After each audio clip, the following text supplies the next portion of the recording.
ৰামপুৰ বিলৰ দৰাবিলৰ পলাশবাৰী সমষ্টিৰ বিধায়কজনে লিখিছে যে ৰামপুৰৰ ৰাইজ এই ক্ষেত্ৰত সহযোগিতা আছে। আচলতে তেখেত ৰাইজৰ প্ৰতিনিধি, কিন্তু তেখেত ৰাইজৰ অভিভাৱক নহয়। এজন বিধায়ক ৰাইজৰ প্ৰতিনিধি, জনপ্ৰতিনিধি এজন কিন্তু অভিভাৱক হ'ব নোৱাৰে। আৰু আজিৰ যিখন ৰাইজমেল এইটোৱে প্ৰতিষ্ঠা কৰিলে যে ইয়াতে ৰাইজৰ বিৰোধিতা আছে, সৰ্বস্তৰৰ ৰাইজৰ বিৰোধিতা আছে। কিয়নো আমাক ধ্বংসমুখী উন্নয়ন নালাগে। দ্বিতীয় কথা, ইয়াতে আমাক আয়ুৰ্বেদিক কলেজ বা আমাক কোনো শিক্ষানুষ্ঠানো নালাগে, কাৰণ দৰাবিলখন নিজে এখন শিক্ষানুষ্ঠান। দৰাবিল ইটসেলফ এ ইউনিভাৰ্চিটি আৰু ইভেন মোৰ দেন এ ইউনিভাৰ্চিটি। দৰাবিলত এতিয়ালৈকে দৰাবিলৰ ওপৰত 200তকৈ অধিক এছাইনমেণ্ট কৰিছে, 3জন ব্যক্তিয়ে ডক্টৰেট লৈছে, তাতকৈ আৰু কি থাকিব পাৰে। দ্বিতীয় কথা হ'ল কি, ইয়াতে যদি কিবা চিকিৎসা মহাবিদ্যালয় পাতে বা আন অনুষ্ঠান পাতে, আমি নিজে ৰোগী হৈ পেলাই তাতে কিয় চিকিৎসা লওঁ? এতিয়া নিৰোগী হৈ থকাই ভাল। অৰ্থাৎ আমি কাটি পেলাই আমি কিয় ডেটল লগাম? সেনেকুৱা ধৰণৰ কথা আহি পৰিছে। কথাটো হ'ল কি, এজন জনপ্ৰতিনিধিয়ে ৰাজহুৱা শুনানি নোলোৱাকৈ বা ৰাইজৰ মতামত নোলোৱাকৈ এই কথাটো কোৱাটো এটা গৰিষ্ঠ কাম কৰিছে। আৰু এই যে আমাৰ ৰাইজমেল পাতিছে, এই কথাবোৰ হিমন্ত বিশ্ব শৰ্মাই হওক বা সাংসদগৰাকীয়ে হওক, আমাৰ গুৱাহাটী লোকসভা সমষ্টিৰ বা বিধায়কে নজনাকৈ থকা নাই, তেওঁলোকে জানিছে। কিন্তু জানি শুনিও তেওঁলোকৰ হয়তো কিবা প্ৰেছাৰ থাকিব পাৰে, কাৰোবাৰ উৰ্ধ্বতন কৰ্তৃপক্ষৰ প্ৰেছাৰ থাকিব পাৰে, বা আমাৰ যি কিছুমান আজি অনুষ্ঠান আমাৰ এই ৰাইজমেললৈ কিছুমান ব্যক্তি অহা নাই, আমাৰ ৰামপুৰৰে নেতৃস্থানীয় 2এজন ব্যক্তি অহা নাই। তেওঁলোকে কি অহা নাই? তেওঁলোকৰ ন্যস্ত স্বাৰ্থ জড়িত আছে, বা কোনবাৰ হয়তো ৰোষত পৰিব পাৰে।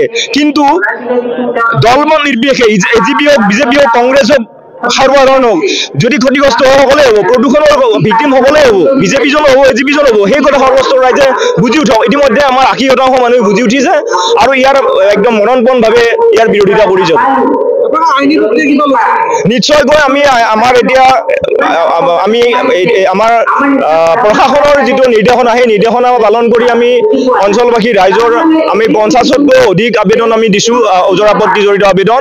আৰু এতিয়া সেইখিনিৰ পিছত আমি কি হয় দেখা যাব। তাৰপিছত নিশ্চয় আমি আইনী ব্যৱস্থা ল'ব লাগিব। আমি উচ্চতম ন্যায়ালয় পৰ্যন্ত আমি যাবলৈ সাজু আছো। কাৰণ কিয়নো আমি দৰাবিল অবিহনে আমাৰ এই অঞ্চলৰ মৃত্যুমুখী হ'ব। ইতিমধ্যে আমাৰ যি কৃষিভূমিৰ পৰিৱৰ্তন কৰি যিবোৰ আমাৰ উদ্যোগ নিৰ্মাণ কৰিলে, এই উদ্যোগৰ কবলত কি প্ৰদূষণ হৈছে ৰাইজ তাৰ ভুক্তভোগী।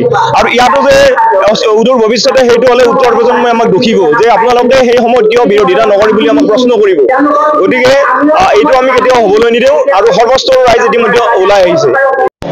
পশ্চিমীয়া দেশবিলাকত ঔদ্যোগিক বিপ্লৱৰ পিছত গোটেই পৃথিৱীটো টেকনলজিকেল যিটো ডেভেলপমেণ্ট হৈছে, এই টেকনলজিকেল ডেভেলপমেণ্টে আমাক বিশ্ববাসীক এতিয়া চমকিত কৰিছে। আমি কোন মুহূৰ্তত এই টেকনলজিৰ বিপাকত পৰি আমি নোহোৱা হৈ যাওঁ, তাৰ কোনো ইয়াত্ৰা নোহোৱা এটা অৱস্থা হৈছে। গতিকে তেনে পৰিস্থিতিত আমি সদায় প্ৰকৃতিপ্ৰেমীসকলে প্ৰকৃতিৰ লগত সমভাৱে জীৱন যাপন কৰাটো আমি বিচাৰোঁ। আৰু দক্ষিণ কামৰূপৰ হৃদপিণ্ড স্বৰূপ এই যিটো দৰাবিল, লগতে যিটো গৌচৰণীয়া পথাৰ আছে, ৰিজাৰ্ভ হৈ আছে, এই মাটিখিনি এই দক্ষিণ কামৰূপৰ গোটেই অঞ্চলটোৰ বাবে আমাৰ কাৰণে এটা বিৰাট ডাঙৰ সম্পদ। এই সম্পদৰ আমি সকলোৱে আচলতে হিতাধিকাৰী। আৰু দক্ষিণ কামৰূপত এই বিলটোৱে যিখিনি আমাক দি আছে, বিশেষকৈ অৰ্থনৈতিক দিশত, সামাজিক দিশত বা জলবায়ুৰ দিশত, তেনেকৈ এই ধৰণৰ সুবিধা আমি যিখিনি পাই আছোঁ, আমি তেনেকুৱা ধৰণে আৰু এই বিলখন যদি আমাৰ পৰা গুচি যায় বা এই চৰণীয়া ভূমিখিনি যদি গুচি যায়, তেতিয়াহ'লে তাক ৰিপ্লেচ কৰাৰ কাৰণে, তাক আকৌ নতুনকৈ স্থাপন কৰাৰ কাৰণে আমাৰ হাতত একো ব্যৱস্থা নাই। গতিকে আমি ৰামপুৰবাসী অঞ্চল ৰাইজ প্ৰায় 22-25খন গাঁৱৰ ৰাইজে আমি লগ লাগিছোঁ আৰু চৰকাৰৰ এই সিদ্ধান্তক আমি একেষাৰে নস্যাৎ কৰিছোঁ। আৰু যিয়েই নহওক, চৰকাৰে বহিৰাগত বনিয়াক এই ভূমি দিয়াৰ কাৰণে যিটো প্ৰচেষ্টা, এই প্ৰচেষ্টাৰ বিৰুদ্ধে আমি মাৰবান্ধি থিয় হ'ম। আৰু আমি যিটো প্ৰাকৃতিক পৰিৱেশ, এই প্ৰাকৃতিক পৰিৱেশৰ লগত আমি আগবাঢ়ি থকাত বা জীয়াই থকাৰ কাৰণে আমি সকলোৱে কামনা কৰিছোঁ। আৰু চৰকাৰক আমি অনুৰোধ কৰিছোঁ যে আপোনালোকে আচলতে আমাৰ ৰামপুৰ অঞ্চলবাসী ৰাইজৰ যিটো অৱস্থা, এই অৱস্থাটোলৈকে বুজি এই ঠাইখনক বা এই অঞ্চলৰ মানুহখিনিক আপোনালোকে ৰক্ষণাবেক্ষণ দিয়ক, এইটো আপোনালোকৰো দায়িত্ব। আৰু বিল সম্পৰ্কত বা আৰ্দ্ৰভূমি সম্পৰ্কত ৰামচাৰ ছাইট, ইৰাণৰ ৰামচাৰ চহৰত যিটো বিশ্ব ৱেটলেণ্ড কনভেনশ্যন হৈছিল, সেই সম্পৰ্কত আমাৰ চৰকাৰৰ মুৰব্বী বা বিষয়ববীয়া সকলো জানে ৱেটলেণ্ড এটাৰ যিটো গুৰুত্ব, স্থানীয় পৰিৱেশত বা পাৰিপাৰ্শ্বিকতাত যিটো গুৰুত্ব, ৱেটলেণ্ডৰ বা আৰ্দ্ৰভূমিৰ যিটো গুৰুত্ব সকলো বুজি পায়। তো তেনেস্থলত চৰকাৰে এনেকুৱা এটা সিদ্ধান্ত লোৱাটো আমি আচলতে অতি আচৰিত হৈছোঁ। চৰকাৰে যি ধৰণে প্ৰাকৃতিক পৰিৱেশবিলাক ৰক্ষা কৰিব লাগিছিল, তাৰ বিপৰীতে চৰকাৰে কাম কৰিব গৈ আচলতে আমাৰ জনসাধাৰণক যিটো এটা অৱস্থালৈকে লৈ যাব খুজিছে, আমি যথেষ্ট ধৰণে আচৰিত হৈছোঁ। গতিকে আমি আশা কৰিছোঁ চৰকাৰে ভালকৈ এই কথাটো পুনৰ বিবেচনা কৰক আৰু আৰ্দ্ৰভূমি লগতে গৌচৰণীয়া পথাৰখিনি ৰক্ষা কৰক। কাৰণ গৌচৰণীয়া পথাৰখন যদি নোহোৱা হৈ যায়, অঞ্চলবাসী ৰাইজৰ যিখিনি গৰু ছাগলী আছে, এই গৰু ছাগলীখিনিয়ে ক'ত ঘাঁহ খাব? গতিকে তেওঁ এই গৰু ছাগলী যিয়ে মাত মাতিব নোৱাৰে, যিয়ে প্ৰতিবাদ কৰিব নোৱাৰে, এই জীৱ জন্তুখিনিক আমি ৰক্ষণাবেক্ষণ দিয়াটোতো আমাৰ ৰাইজৰে দায়িত্ব। আৰু এইটো চৰকাৰৰ দায়িত্ব হিচাপে লৈ চৰকাৰে এই সিদ্ধান্তৰ পৰা আঁতৰি থাকক, তাৰে আমি কামনা কৰিছোঁ ৰামপুৰ অঞ্চলবাসী ৰাইজে।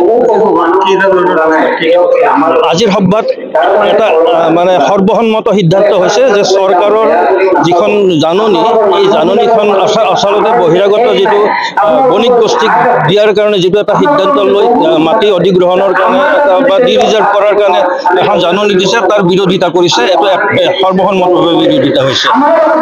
আৰু এই ক্ষেত্ৰত যদি চৰকাৰে আমাৰ এই ৰাইজৰ যিটো দাবী, এই দাবী মানি নলয়, তেতিয়াহ'লে চৰকাৰে এটা আন্দোলন প্ৰতিহত কৰিবৰ কাৰণে এটা আন্দোলন গঢ়ি তুলিব বুলি আজি সৰ্বসন্মত সিদ্ধান্ত হৈছে। চৰকাৰে জাননীখনৰ জৰিয়তে চৰকাৰৰ তেনেকুৱা ধৰণৰ ৰিজাৰ্ভ কৰিবৰ কাৰণে আচলতে চৰকাৰৰ এটা নিয়ম আছে যে অঞ্চলবাসী ৰাইজৰ পৰা তেওঁলোকে শুনানি ল'ব লাগে। আৰু সেইমতে আমি আমাৰ যিবিলাক অভিযোগ, এই অভিযোগবিলাক যথাসময়ত আমি ইতিমধ্যে দিছোঁ যে চৰকাৰে এই সম্পৰ্কত যেতিয়া শুনানি পাতে, সেই সম্পৰ্কত আমাৰ যিখিনি ক'বলগীয়া আছে চৰকাৰক আমি যথোপযুক্তভাৱে কমে এইখিনি কথা। চাওক, আমি এটা গণতান্ত্ৰিক ব্যৱস্থাৰ মাজত আছোঁ আৰু চৰকাৰে সদায় ৰাইজৰ সেৱাৰ কাৰণেই থাকে। গতিকে ৰাইজে যিহেতুকে আপত্তি কৰিছে, নিশ্চয় আমি আশাবাদী চৰকাৰে আমাৰ ৰাইজৰ দাবী মানি ল'ব।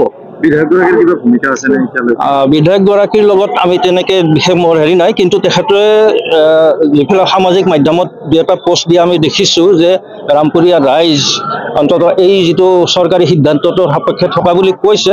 গতিকে আপোনালোকে আজিতো দেখাই পাইছে যে চৰকাৰী সিদ্ধান্তৰ লগত চৰকাৰী সিদ্ধান্তৰ কাৰণে ৰাইজখন আছে নে চৰকাৰী সিদ্ধান্তৰ বিপৰীত ফালে ৰাইজ আছে। আপোনালোকেতো আজি দেখাই পাইছে কিমান মানুহ ইয়াত উপস্থিত হৈছে। না, সেইটো তেখেতৰ কথা। মই মিছা শব্দ সঁচা শব্দটো মই ক'ব নোৱাৰোঁ। অসমৰ সংবাদ জগতখনৰ বাবে এক সুখৰ খবৰ। আপোচবিহীন ৰাইজৰ কণ্ঠ সাপ্তাহিক কবচ পুনৰ এবাৰ অসমৰ ৰাইজৰ মাজলৈ। স্বত্বাধিকাৰী প্ৰণীতা কলিতাৰ দ্বাৰা প্ৰকাশিত আৰু আপোচবিহীন একাংশ নপুৰণি অভিজ্ঞতাপুষ্ট সাংবাদিকৰ দ্বাৰা প্ৰচাৰিত তথা eco printing press Guwahati Katabari গড়চুকত মুদ্ৰিত সাপ্তাহিক কবচ এতিয়া অসমৰ বিভিন্ন প্ৰান্তত উপলব্ধ। আমাৰ ঠিকনা মুখ্য কাৰ্যালয় অসম ফৰেষ্ট স্কুল, হৰি মন্দিৰ পথ, গুৱাহাটী আৰু উপ কাৰ্যালয় Kalita market, Bijoynagar, Kamrup, Assam. Mobile number হৈছে 9435114666 70024728813। আমাৰ ইমেইল আইডি হৈছে kobos2025@gmail.com।